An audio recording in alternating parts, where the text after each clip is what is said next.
Ja sam Mija Jušić, idem u osnovnu školu Fran Franković, razred i danas ću vam pričati jednu priču. Došlo je proljeće, djeca su uživala vozeći svoje bicikle. Samo Perica nije znao voziti bicikl. Tata mu je želio pomoći pa je namjerno pustio upravljač i onda se prepao i rekao: bojim se, neću više voziti bicikl.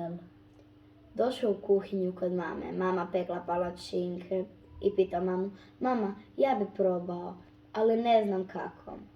Pa mama rekla: samo lagano zamahneš tavom, palačinka se okrene. I onda mu je mama dala tavu i palačinku u njoj.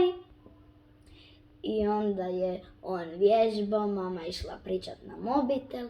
I onda jedna palačinka na strop, pa na zid, pa na pod. I onda mu je palačinka rekla: posudi manji bicikl.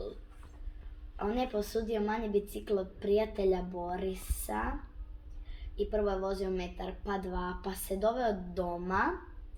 Pa je vozio do doma i onda je rekao: mama, tata, ja više nisam kukavica, ja sam hrabrica.